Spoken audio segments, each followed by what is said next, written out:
गिरावट भाई न्यूज आ रही है। फिर देखना आप कि वो उससे नीचे नहीं जा रहा है। क्या हो रहा है, कुछ न्यूज आ रही है तो वो फिर कवर कर रहा है, फिर वो 150 में जा रहा है, पर वो 200 में नहीं जा रहा है, वो फिर कवर कर रहा है, वो 10 से 20 रुपये फिर कवर कर रहा है। देख लेना बाजार। नमस्कार, मैं स्वागत करता हूं आपका अपने ही चैनल पर जिसका नाम है सार्थक बाजार से। आज हम बात करेंगे कि एक ब्रोकरेज फर्म को Suzlon energy, JSW energy, BHEL और अडानी ग्रीन एनर्जी जैसे कई शेयरों के अंदर 54% तक के अपसाइड दिख रहे हैं। यानी कि जितनी भी कंपनियां हैं सब पावर में वर्क कर रही हैं, चाहे वो ग्रीन एनर्जी संबंधित हो, चाहे वो ग्रिड से संबंधित हो, चाहे वो कोयले से संबंधित हो, अन्य चीज़ों से संबंधित हो। तो एक ब्रोकरेज फर्म ने एक बहुत अच्छी नीतियों के साथ हमें बताया है। तो सबसे पहले ब्रोकरेज फर्म ने हमें इन नीतियों के बारे में समझाया, इस न्यूज को समझेंगे। दूसरा, ओला ने अब नवरात्रे, जो आपको पता ही है, जय माता दी, नवरात्रों के शुभ अवसर पर क्या चीज़ कर दी है उसके बारे में भी बात करेंगे। बात करेंगे कि एक कंपनी ने एक के साथ जॉइंट वेंचर करके बहुत बड़ा काम रेलवे के लिए वो कर रही है, और दूसरा काम भी कर रही है। वो कौन सी कंपनी है जिसने 3 साल में 230% तक का रिटर्न दिया, और अब उसकी एक मीटिंग के द्वारा कुछ चीज़ें हमें बताई गई हैं जो उसकी उपलब्धि को दर्शा रही है। देखो सर, देखो सर, बाजार के अंदर बहुत अच्छे अच्छे शेयर हैं, बढ़िया बढ़िया शेयर हैं, गिर रहे हैं। छोटे मोटे शेयर हैं वो भी गिर रहे हैं, वार हो रही है, ये नीतियाँ सब हो रही हैं। आप बाज़ार के अंदर देख भी रहे होंगे, एक दिन गिरावट हो रही है, एक दिन उछाल हो रहे हैं, 2 दिन गिरावट हो रही है, 1-2 दिन उछाल हो रहे हैं। तो जो शेयर प्राइस है ना, वो जैसे मान लो कि एक बार गिरावट होगी, कोई शेयर 200 में था, वो गिर गिर के वार की वजह से आ गया 150 में, 50 तो गिर गया वार की वजह से। फिर उसके अंदर 10 से 20 रुपये और गिरावट आ गई गिरावट भाई न्यूज आ रही है। फिर देखना आप कि वो उससे नीचे नहीं जा रहा है। क्या हो रहा है, कुछ न्यूज आ रही है तो वो फिर कवर कर रहा है, फिर वो 150 में जा रहा है, पर वो 200 में नहीं जा रहा है, वो फिर कवर कर रहा है, वो 10 से 20 रुपये फिर कवर कर रहा है। देख लेना बाजार के अंदर। फिर क्या हो रहा है, अगले दिन फिर 10 से 20 रुपये गिर रहा है। तो ये जो शेयर है ना, वो उसी रेंज में घूम रहे हैं। आप चेक कर लेना भैया, एक बार गिरावट हो गई, पर 10-12 दिन का अगर आप आंकड़ा उठा कर देख लें तो जितनी गिरावट हो रही है उतने उछल रहे हैं, फिर गिरावट हो रही है। मतलब कि एक बाज़ार को इस स्थिति से चलाया जा रहा है कि गिरावट भी आपको नज़र आ जाए और उछाल भी नज़र आ जाए, पर है शेयर गिरावट की हो रही है जब से ऊपर से नीचे गिर रहे हैं। तो उस विधि से बाज़ार ये चल रहा है, आप इसे देख लेना। क्यों? क्योंकि अगर ऐसा नहीं होगा तो गिर गिर कर शेयर जीरो हो जाएंगे, गिर गिर कर शेयर जीरो नहीं हो जाएंगे। तो जितना वार ने गिरना था, जितना टैरिफ ने गिरना था, उतना गिर गया। अब उसके बाद जो नीतियां हैं 10-20 ऊपर 10-20 नीचे, तो ये चल रही है। अगर इस विधि को आप समझ गए तो सब कुछ अच्छा होने वाला। कौन से ब्रोकरेज फर्म है जिनको Suzlon energy, Adani green energy, BHEL, Tata power, JSW energy के शेयरों में 54% तक की वृद्धि की संभावना देखने को मिल रही है? वो है ब्रोकरेज फर्म जो है वो है जेएम फाइनेंशियल। देखो सर, वो क्या कह रहे हैं, उन्होंने बता दिया कि जितने भी ये शेयर हैं इनकी जो बाज़ार की हिस्सेदारी है उसके हिसाब से बता रहे हैं। देखो सर, जो भी पावर की कंपनी हो या कोई और कंपनियां हो, उनकी हिस्सेदारी बाज़ार के अंदर होती है कि भैया उनका इतना काम बाज़ार में चल रहा है, उसी से अनुमान लगाया जाता है।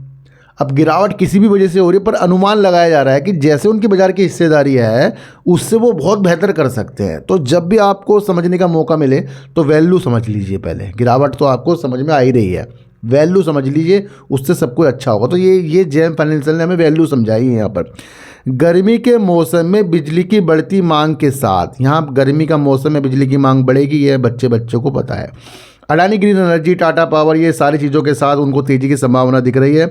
जेएम फाइनेंशियल ने कहा कि हम इस गर्मी के लिए अपनी प्राथमिकता सूची को दोहरा रहे हैं, जिसके अंदर अडानी पावर हो गया, टाटा पावर हो गया, एनटीपीसी, अडानी ग्रीन एनर्जी, कोल इंडिया, जेएसडब्ल्यू एनर्जी को बता रहे हैं कि भैया खरीद सकते हैं। जेएम फाइनेंशियल ने कई शेयरों के लिए बाय रेटिंग जारी कर दी है। कौन कौन से शेयर हैं वो? जैसे अडानी पावर भैया 177 रुपये का टारगेट दिया है। अगर हम टाटा पावर देखें 429 रुपये का टारगेट है। एनटीपीसी का 420 का टारगेट दिया है। 1204 रुपये का अडानी ग्रीन एनर्जी का दिया है, और जेएसडब्ल्यू एनर्जी का 614 रुपये का बाई की रेटिंग के साथ उन्होंने टारगेट दिए।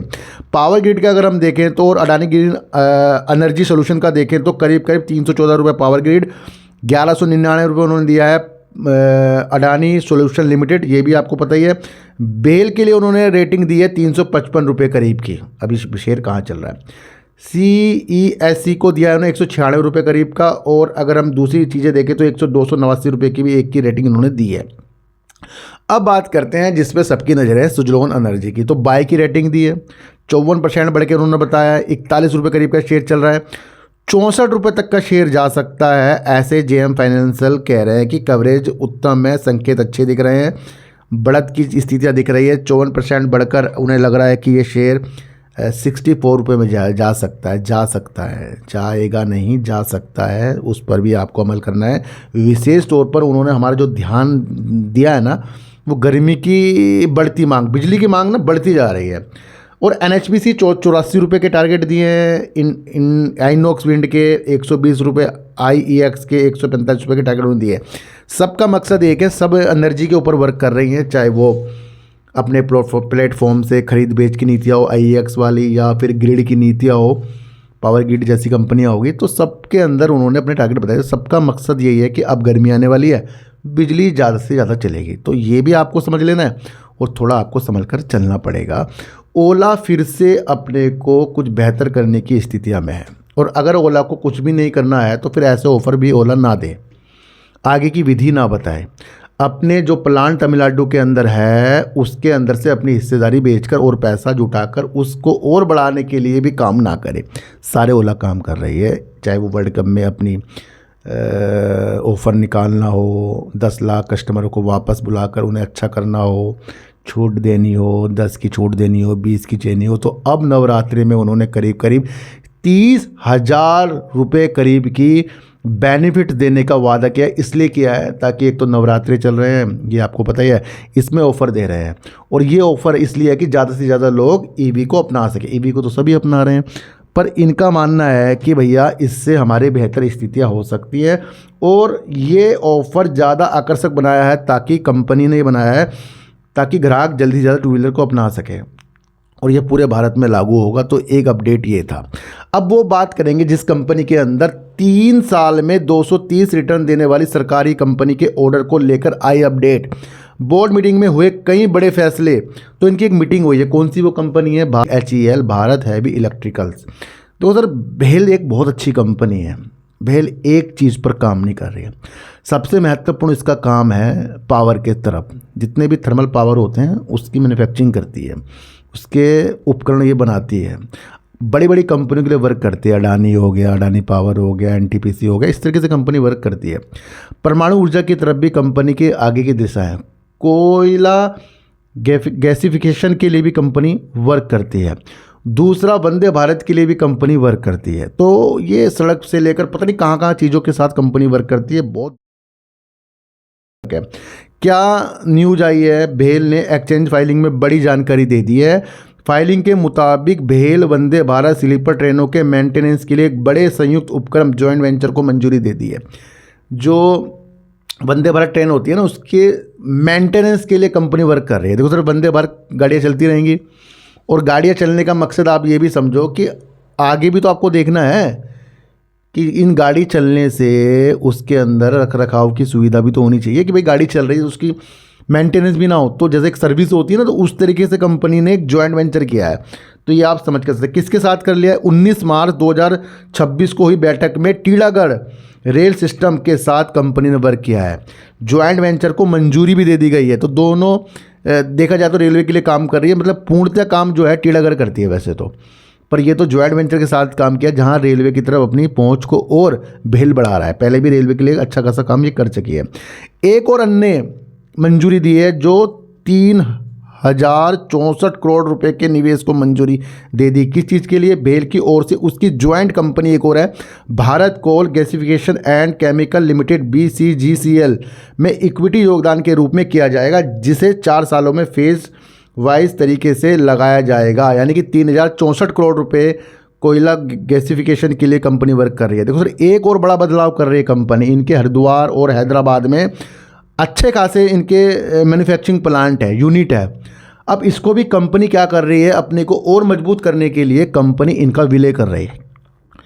यानी कि 3 न्यूज़ आ गई हमारे सामने। कौन सी? एक तो कोयला गैसिफिकेशन के लिए 3,000 करोड़ रुपए की न्यूज़ आ गई है, टीलागढ़ के साथ जॉइंट वेंचर के साथ इसकी जो वंदे भारत स्लीपर के लिए मेंटेनेंस के लिए चीज़ें आ गई हैं। और अब ये सबसे इम्पोर्टेंट चीज़ है, इसको एक सिंगल यूनिट्स के रूप में ऑपरेट किया जाएगा। तो ये 1 अप्रैल 2019 से प्रभावी होगा। तो इनकी 2 यूनिट हरिद्वार वाली और हैदराबाद वाली को, ये दोनों को एक कर रहे हैं ताकि कामकाज एक तरीके से देखा जा सके। तो ये भी कंपनी के लिए बहुत बेस्ट है।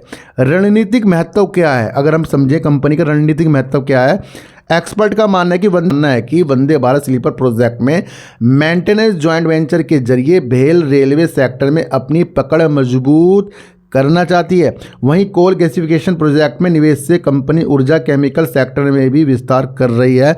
बहुत इंपॉर्टेंट न्यूज़ है, जहां पावर सेक्टर, भेल, टीलागढ़ और ओला ने कुछ नए अपडेट, अभी लेटेस्ट न्यूज़ है जिसे आप समझ सकते हैं। तो आज की वीडियो आपको कैसे लगी एक बार मुझे ज़रूर बताना। किसी को भी खरीदने बेचने की नीति है मेरे चैनल पर बिल्कुल भी नहीं है। मेरा कोई टेलीग्राम, कोई व्हाट्सएप ग्रुप नहीं है और ना ही आज तक मैंने बनाया है।